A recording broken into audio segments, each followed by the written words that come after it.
Genesis, nilikha ng Diyos ang mga nakikita natin. Langit, lupa, tayo yung pangalawa na nilikha. Man and woman. Hindi si Steve. Si Steve, hindi si... meron sila ibang term eh. Basta babae, lalaki lang ang nilikha ng Diyos. Walang gitna, walang kagitna. Yan ha.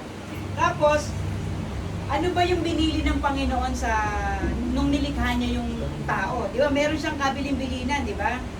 Ano yung bili niya? But from the tree of the knowledge of good and evil, you shall not eat otherwise on that day that you eat from it. You shall most certainly die. Ibig sabihin, tayo nilikha ng Diyos, hindi lang para lang nilikha. Ibig sabihin, meron tayo pinagkatiwalaan din ng Panginoon sa buhay natin, at the same time, dun sa mga nilikha niya, tayo yung pinagkatiwalaan.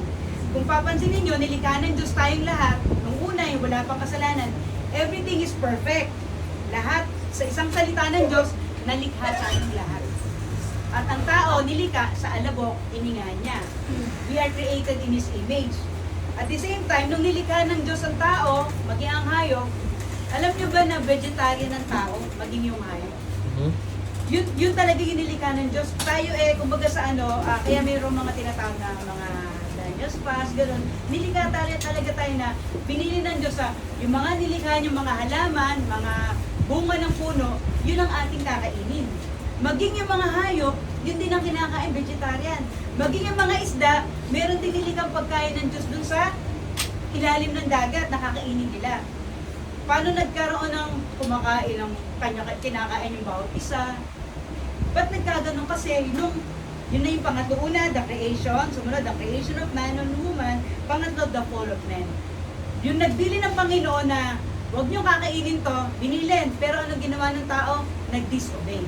At yun na yung pinakamalungkot na nangyari sa tao, the fall of man. Ano nangyari? Nagkaroon ng physical death and spiritual death. Diba? Dapat sana forever tayong buhay. Kaso dahil nag-disobey nga ang tao, minana natin, mamamatay na tayo physically, at the same time, spiritually, dead tayo. Ano pa? Lahat tayo nagkasala, at ang pinakamalungkot sa lahat, nawali tayo sa relasyon natin sa Panginoon, naputol dahil sa kasalanan. Diba, ang laki ng akala natin, ang problema lang natin yung wala akong pera, wala akong trabaho. Meron tayong mas malaking problema, yung pupunta yung mga tao sa impyerno kung walang pananampalataya sa Diyos. Yung spiritual death na tinatawag. Ngayon, ano pa ang matinding nangyari sa tao nung magkasala? Tumigas na yung puso. Kaya di ba meron mga kasabihan na, ang tigas mo naman, matigas na yung mukha, matigas pa yung puso, di ba? Kasi bakit? Kasi yun nga nagkasala ang tao, tumigas na yung puso na. Kaya wala na siyang awa. Ano nangyayari ngayon sa Middle East? Di ba, puro patayan? Ano nangyari doon sa kahapon? Alam niyo ba yung nangyari sa Russia? Yan, meron na namang kaguluhan doon. Nagko-concert, nagkaguluhan. Nirat-rat lang naman ng dalawang tao yung mga tao doon, daming namatay. Ano ibig sabihin? Yung habang tumatagal, ang puso ng tao, patigas ng patigas, pasama ng pasama, at dahil yun sa kasalanan. Kaya nga, ang laki ng problema ng tao na gusto kong bumait, hindi ko magawa. Diba? Talaga naman, mangangako tayo ng January 1, pero pagdating January 2, balik na naman sa dating gawin. Kasi nga, hindi natin kayang bumait. Bakit? Kasi kailangan natin ng bagong puso. Basahin natin sa basahin ko sa Ezekiel. Ezekiel 36, verse 26-27. Sabi dito, bibigyan ko kayo ng bagong puso at bagong espiritu. Ang masuwayin ninyong puso ay gagawin kong pusong masunurin. Bibigyan ko kayo ng aking espiritu upang makalakad kayo ayon sa aking mga tuntunin at masunodin ninyong mabuti ang aking mga utos. Actually, ang problema talaga ng tao, puso. Diba? Hindi, akala lang natin yung pera. Kailangan talaga natin pera, pero kung wala yung puso natin, physical heart, patay na tayo. Lalo na kung patay din pati yung espiritu natin. Mas malaki problema. Bakit? Kasi pag namatay tayo, meron tayong patutunguhan. Hindi tayo parang aso lang nanilibing doon sa tabi ng salaman. Hindi, kundi meron tayong patutunguhan. Kaya, sis, ang laki ng problema natin, ang dapat talaga magkaroon ng bago. Kasi wasak na wasak tayo dahil sa kasalanan. Nawasak pati ang katawan natin. Kaya tayo merong mga sakit. Bunga din niya ng kasalanan. Kaya sabi dito, bibigyan ko kayo ng bagong puso. Teka, Ibigyan ko kayo ng bagong puso at bagong espiritu. Ang masuway ninyong puso ay gagawin kong puso masunurin. Yun. Si Lord lang ang makakagawa na ng bagong puso para makasunod tayo sa Kanya. At yun ding, Espiritu Santo, once, di ba meron tayong Pasko ng pagkabuhay na sinasabi dahil yung resurrection of Christ. Actually, yun ang solusyon dun sa spiritual death natin, si Christ. Na once na tinanggap natin ang Panginoong Jesus sa puso natin bilang Panginoon na tagapagligtas, doon pa lang tayo magkakaroon ng buhay na walang hanggan. At yung Holy Spirit, yung Espiritu, bababa sa atin at magkakaroon tayo ng buhay. Para siya ngayon ang tutulong sa atin para magawa natin yung mga bagay na gusto ng Diyos. Dahil hindi natin kakayanin. Dahil sabi nga, it's not by might nor by power, but by His Spirit. Para magawa natin yun. Hindi natin kakayanin. Kaya we only, every day, we depend upon the help of God. Apart from God, we are nothing. Then meron pa ako isang babasahin. Kung sino ba dito yung tinanggap na ang Panginoon sa puso niya bilang Panginoon at tagapagligtas? Taas niya ang kamay. Yan. Kung tinanggap natin ang Panginoong Jesus sa puso natin bilang Panginoon at tagapagligtas natin, meron din siyang instruction. Kasi hindi doon natatapos sa, oh Lord, tinanggap na kita sa puso ko, ligtas na ako. Oh, pinatawad na ako ni Lord, papasok na ako. Hindi, meron instruction pa rin sa atin si Lord. Okay, may instruction. Gusto ba nating ma-restore ang buhay natin? Ma-restore yung katawan natin din physical? Eto, basahin natin sa Exodus 15. Sabi sa Exodus 15, verse 22 to 27, dito tayo mag-concentrate. Sabi dito, pinagayak ni Moses ang mga Israelita at umalis sila sa dagat na pula patungo sa ilang ng Shur. 3 araw na silang naglalakbay, ngunit wala pa silang nakikitang tubig. Sa wakas, dumating sila sa batis ng Mara, ngunit hindi nila mainom ang tubig nito dahil mapait.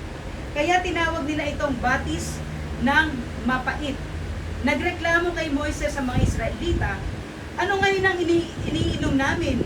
Dahil dito, humingi ng tulong si Moises kay Yahweh. Itinuro naman sa kanya ang isang putol na kahoy, kinuha ito ni Moses at inihagi sa tubig na wala ang pait niyo. Doon sinubok sila ni Yahweh at binigyan ng tuntunin. Ang sabi niya, kung ako ay buong puso ninyong susundin, kung gagawin ninyo ang matuwid at susundin ang aking kautusan at mga tuntunin, hindi ko ipararanas sa inyo ang alinman sa mga sakit na ipinadala ko sa Egypto. Akong si Yahweh ang inyong manggagamot. Pagkatapos, nakarating sila sa Elim, doon ay may 12 balon at pinatumpong 70 puno ng palma at sila'y nagkampo sa tabi ng balon. Ito yung may instruction ng Panginoon. Kasi tayo naman, binigyan tayo ng free will ng Panginoon eh. Free will to choose, free will to decide. Hindi tayo robot. Kaya nasa atin yan eh. Sabi ito sa verse 26, di ba? Sa English, listen and pay attention to the voice of the Lord your God. Kung gusto nating ma-restore yung spiritual life natin, maging tuloy-tuloy, ma-restore din po yung katawan natin. Ano sabi ng Panginoon? Listen and pay attention to the voice of the Lord your God. Kasi po bakit? Marami po kasing pagkakataon, hindi tayo nakikinig sa Diyos.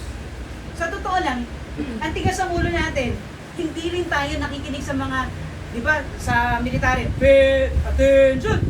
Di ba, ganun tayo, naka-ready. Pero many times hindi tayo nakikinig. Bakit?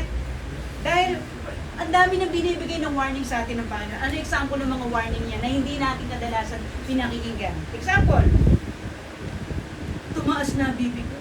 Nagpa-BP, ang taas ang BP. Diba? Tumaas na blood sugar. Meron ng disoriented na iisip. Mataas yung anxiety. Meron ng mga paulit-ulit ng nangyayari sa buhay natin. Ibig sabihin, pag paulit-ulit, may warning na si Lord sa atin. Bakit paulit-ulit kay BP ko ganito? Bakit kay sugar ko ganito? Bakit kaya paulit-ulit ako nabubudol? Oh, paulit-ulit ako nabubudol. Naluloko ako ng naluloko. Hindi ba tayo nawawarningan na? Ba't kaya paulit-ulit? Kasi bakit?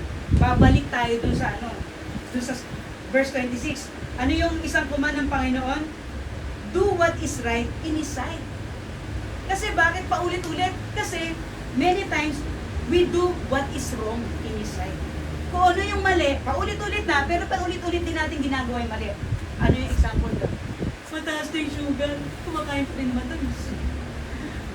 Yung BP, tumataas na, kumakain pa rin ng pagmataas ng BP. Diba? Ano pa? Malungkot na, Pampakikinggan pa mga sad songs. Di lalo makiiyak. Di ba? Yung mga ano, di ba? Ano ba yung selos? Yung nag-ano yung selos na song. Nagsiselos ka na sa asawa mo, pinakinggan mo pa selos na song. Eh di lalo ka nagselos. Ano pa? Galit ka na, parang ako nung araw. Nanonood pa rin. Galit na, panay pa rin panood ng violent movie. Diba? Yung mga telenovela na agawan ng ganito, yung mga patayan. Ano nangyari? Alam na natin ay mali, dinadagdagan pa na. Tayo nag-aapoy sa sarili natin. Kaya sabi nga, kung ano ang ipinasok natin sa isip at katawan natin, ay makikita sa kilos at katawan. Hindi natin pwedeng itago yung blood sugar. Na, hindi, mababa yung blood sugar ko, tsaka bibig. Eh, pag chinay ko, mataas. Kaya tatanungin ni Doc, anong kinain mo? Di ba? Hindi ba nga nagmamanifest na kasi sa katawan natin, sa ugali natin, kung ano yung ipinasok sa isip natin at ginawa natin. Sabi nga, meron isang quote, sabi dito, watch your thoughts, they became your words. Watch your words, they become your actions. Watch your actions, they become your habits. Watch your habits, they become your character. Watch your character, it becomes your destiny. Tama. Nag-uumpisa lang isang maliit, hindi, titikim lang ako. Susunod, yung tikim, gano'n na. Susunod, gano'n na. Sumunod, addict na. Di ba? Yun ay naging ay, si addict or si ganito. Di ba? Pero yun yung mababaw pa yung lagay na yun. Kasi meron pang isang quote, sabi dito, wrong belief leads to wrong living. Kung mali yung paniniwala natin, mali din ang pamumuhay natin. Diba? Kasi sabi kasi ni ganito, sabi kasi ng lola ko, ganito, hindi nakabase sa salita ng Diyos. Tuloy, mali din yung pamumuhay. Sabi, kainin ko raw to pag kinain ko to, bababa yung ganito ko, ayos ako. Kaso hindi naman yun talaga yung dapat. Naging mali yung panano. Diba? Ano pa sabi? Wrong faith, wrong destiny. Kung mali yung pananampalataya natin, mali din yung buhay na. Saan kaya tayo pupunta pag mali pananampalataya? Sa langit or sa impyerno? Diba? Siyempre doon sa malayo sa Panginoon. Kaya napakahalaga ng faith Kasi ano sabi ng Panginoon? Without faith, it is impossible to please God. Kahit anong gawin nating buti, kahit anong gawin natin na pagtulong, na maging successful, pero kung yung mga ginagawa natin hindi naka-base, nakadugtong sa Diyos, baliwala ang lahat. Kasi mamamatay tayo, paano naman yung kaluluwa natin? Paano yung kaluluwa? Kaya sabi nga, right belief, right living. Kaya ngayon, kasi nangyari ngayon ngayon, AI na ngayon, puro na Facebook, puro social media, yung mga tao nakabase na lang sa, ano ba sinabi ni Google? Ano ba sinabi sa ganitong vlogger? Doon na tayo nakabase sa mga nakikita natin sa social media, or sabi ni ganitong gobyerno, o sabi ni ganito. Tayo, di ba yung salita ng Diyos, itinabi na lang yan, inaamag na, inaano na, wala na. Kaya ano nangyari? Kung ano-ano na lang na belief yung napapasok sa isip na, yun na, sabi kasi ganito gawin ko. Tuloy, nagkandawardi-wardi yung buhay. Tapos, right faith, right destiny. Kaya, faith in Christ will lead to eternal life in heaven.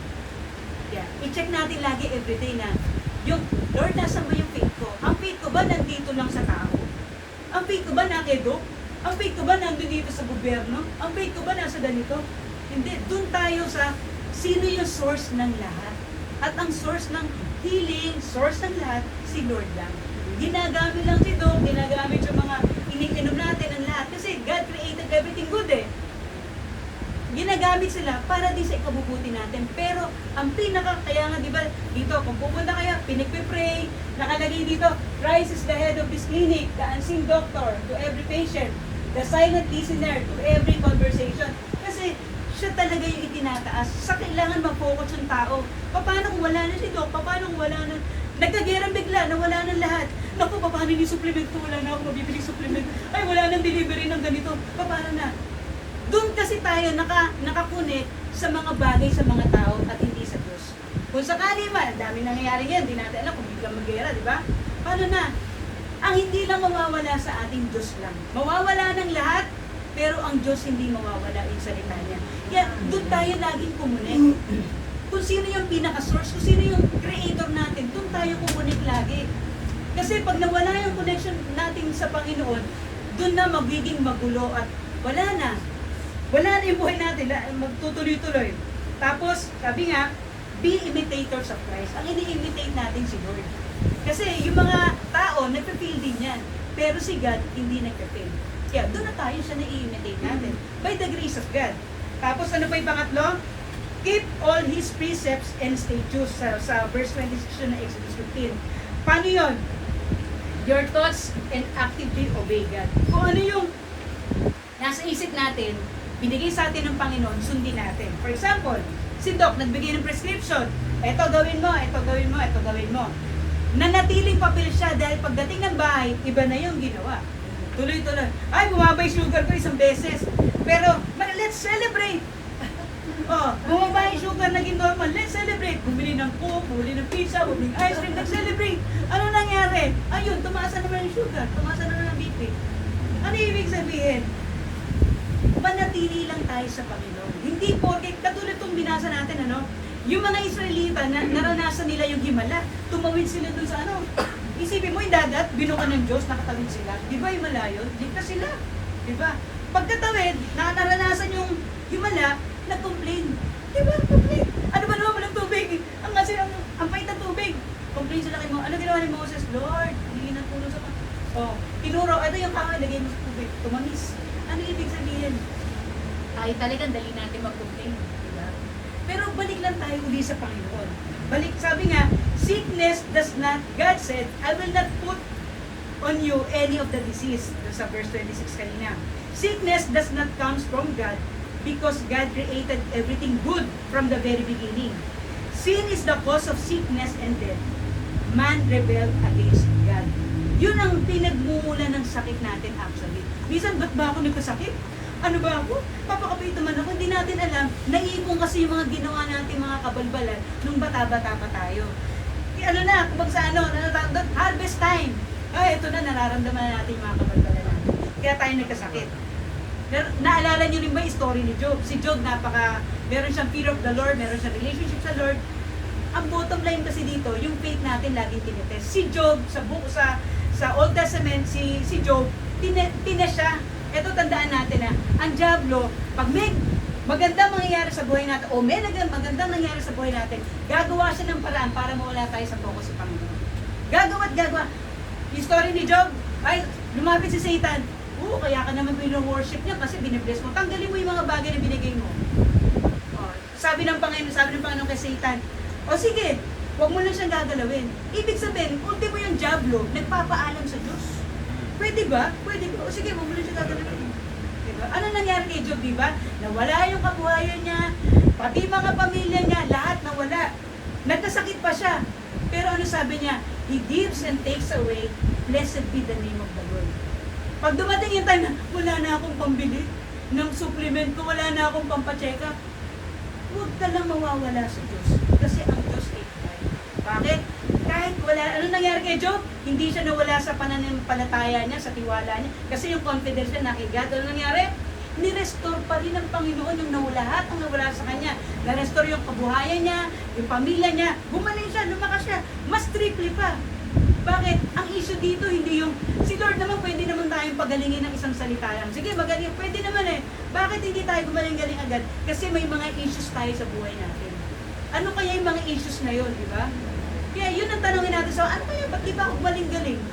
Baka meron sa ating inaayos pa ang Panginoon, kaya hindi pa tayo gumagaling. At the same time, ang gusto ng Panginoon, maging malapit pa tayo lalo sa Kanya.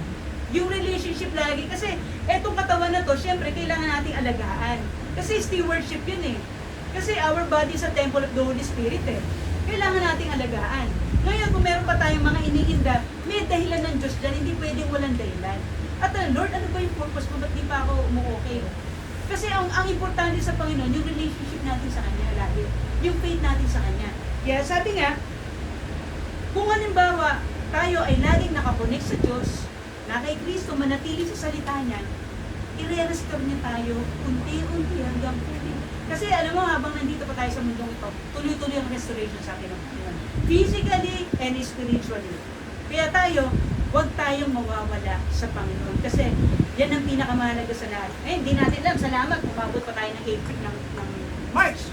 Hindi natin alam kung sa April, magkikita-kita pa tayo dahil ang bilis ang nangyayari sa paligid. Kaya yung bawat moment na binibigay sa atin ng Panginoon, itodo na natin sa Kanya. Kung gusto mong gumaling, gawin natin yun na narapat, physically. Kung gusto rin na natin mapalapit sa Diyos, iwaksin natin yung mga bagay na hinuhold natin sa Diyos. Kasi meron isang true story. Isa na lang. Isang true story, isang pasyente. Diba? Na yung matanda si tatay. Tawag dito, pinupuntahan namin ito, home care. Tapos, okay naman, kaya lang nahinto. Pagkatapos nun, later on, hospital. Tapos sa hospital, meron pala siyang anting-anting na alam ng anak.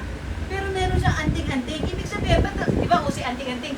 Kasi, excuse me, kaya naanting din. Kasi may power, may ganito, magic. Ano nangyari? Nag-manifest yung demonyo dun sa tao.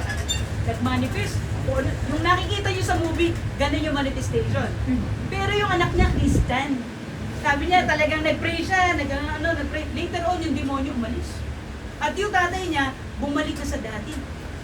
Kasi sabi kasi ng anak niya, tay, surrender mo na yung anting-anting mo kay Lord. Di ba? Anong ginawa? Sinurrender naman eh. Nadurog nga yung bato, dinurog pa eh. Ang nangyari, yung puso niya ang hindi durog kay Lord. Kasi bakit? Alam yung mga Latin na dasal. Di ba? Hindi nadurog. Kaya nung araw na yon, sinurrender ng matanda yung buhay niya sa Panginoon. Talagang total surrender. Lord, yung dasal na to, lahat ako, sinusurrender ko sa iyo lahat. At dun lang siya nagkaroon ng totoong kapayapaan. Ayun, after ilang kinuha na rin siya ng Panginoon. Pero siya, sinabi niya, Lord, gusto ko na makapiling siya. Kinuha na siya ng Panginoon. Nasa Panginoon na siya ngayon. Pero maganda doon, namatay man physically, pero yung kaluluwa, nandun sa magandang lugar. Hindi sa mainit. O ngayon, kung meron man tayong kung ano-anong hawak ng mga iniidolo natin sa buhay natin, magiging balakid yan sa hindi tayo marerespond agad. Kaya habang maaga pa, isurrender na natin sa Panginoon kung ano man. Yun po. Yun lang po. Sige, mag-pray po tayo. Sandali pray po tayo. Panginoon, maraming pong salamat sa salita mo na amin po narinig, Panginoon. Ikaw po ang siya nakakaalam kung ano po ang nangyayari sa aming mga puso, sa aming mga isipan. Ikaw po, Panginoon, ang siyang nakakaalam kung ano po ang mabuti sa bawat isa. Hiniling po namin na ang mga salita mo na aming nadinig sa araw na to ay ito'y tumimo sa aming puso at isipan at ito ay patuloy pong mangusap sa amin. At sa aming pag-iisa, Panginoon, patuloy ka pong mangusap sa amin. Lord, tulungan mo kami sa aming kalagayan, hindi namin kaya. Hinihiling namin na ang aming puso ay patuloy mong baguhin. Ang iyong banal na espiritu ay sumaamin at siyang hinahayaan namin mag-control sa aming buhay. At ikaw na po ang siyang manguna sa aming mga buhay. Sa iyo ang aming buhay, sinusurrender namin sa iyong lahat dahil ikaw lamang po ang aming pinaniniwalaan ng pinananampalatayaan. Ito ang aming panalangin na may pagtitiwala sa ngalan ng Ama, ng iyong anak na si Jesus, sa Espiritu Santo. Amen. Amen.